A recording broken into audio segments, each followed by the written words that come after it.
ఈ రోజు కొన్ని డెంటల్ మిత్స్ ని బ్రేక్ చేద్దాం. మేడం మౌత్ వాష్ యూస్ చేస్తే బ్రష్ చేయక్కర్లేదా?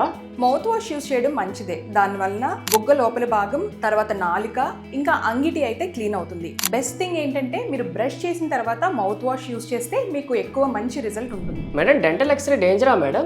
డెంటల్ ఎక్స్రేస్ యూజువల్ గా వెరీ సేఫ్, ఎందుకంటే దీనిలో చాలా తక్కువ రేడియేషన్ ఎక్స్పోజర్ అనేది ఉంటుంది. మీరు సిటీ స్కాన్ లో, ఎంఆర్ఐ స్కాన్ లో చూసినట్లు అంత రేడియేషన్ ఎక్స్పోజర్ దీంట్లో ఉండదు, కాబట్టి మీరు సేఫ్ గా డెంటల్ ఎక్స్రేస్ అనేవి తీయించుకోవచ్చు. మేడం పాల పళ్ళు వాటి అంతటికి అవే ఊడిపోతాయి కదా మేడం, మరి దానికి ట్రీట్మెంట్ అవసరమా?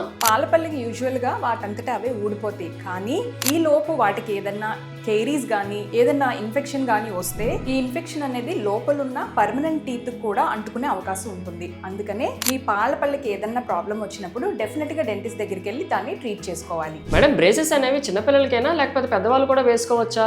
బ్రేసెస్ ట్రీట్మెంట్ యూజువల్ గా మనం చిన్నపిల్లల్లో చేయడం ఎక్కువగా సాధారణంగా చూస్తూ ఉంటాం, కానీ బ్రేసెస్ ట్రీట్మెంట్ అనేది పెద్దవాళ్ళు, అడల్ట్స్ కూడా చేసుకోవచ్చు. ఒకవేళ బ్రేసెస్ ట్రీట్మెంట్ అవ్వదు అనుకుంటే ఎల్ఐఎన్ఎస్ ట్రీట్మెంట్ అయినా మీకు సజెస్ట్ చేస్తారు, బట్ కరెక్షన్ అనేది ఏ ఏజ్ లో అయినా చేసుకోవచ్చు. మేడం టాబ్లెట్స్ తో పంటి నొప్పి పూర్తిగా తగ్గిపోతుందా? టాబ్లెట్స్ యూస్ చేయడం వల్ల పన్ను నొప్పి కొంతవరకు రిలీవ్ అవుతుంది, కానీ మీరు లోపల ఉన్నటువంటి రూట్ కాజ్, అదే ఇన్ఫెక్షన్ ని ట్రీట్ చేయకపోతే పన్ను నొప్పి మీరు టాబ్లెట్స్ వాడిన కొద్ది రోజులకి మళ్ళీ రిపీట్ అవుతుంది. సో పన్ను నొప్పి ఎందుకు వస్తుందో అని ఫస్ట్ మీరు మీ డెంటిస్ట్ దగ్గరికి వెళ్ళి ఇవాల్యుయేట్ చేసుకుని దానికి తగ్గ ట్రీట్మెంట్ తీసుకోవడం బెటర్, మీకు మీరే సెల్ఫ్ మెడికేషన్ వాడుకునే కంటే. మేడం పై పన్ను తీసుకుంటే కంటికి ఏమైనా ప్రాబ్లం ఉంటుందా మేడం? ఇది సాధారణంగా చాలా మందిలో ఉండే డౌట్, కానీ ఆ పన్ను తీస్తే పై పన్ను మీ కంటికి ఏ ప్రాబ్లం ఉండదు, ఎందుకంటే కంటికి సప్లై చేసే నరాలు వేరు, అలాగే పంటికి సప్లై చేసే నరాలు టోటల్గా డిఫరెంట్.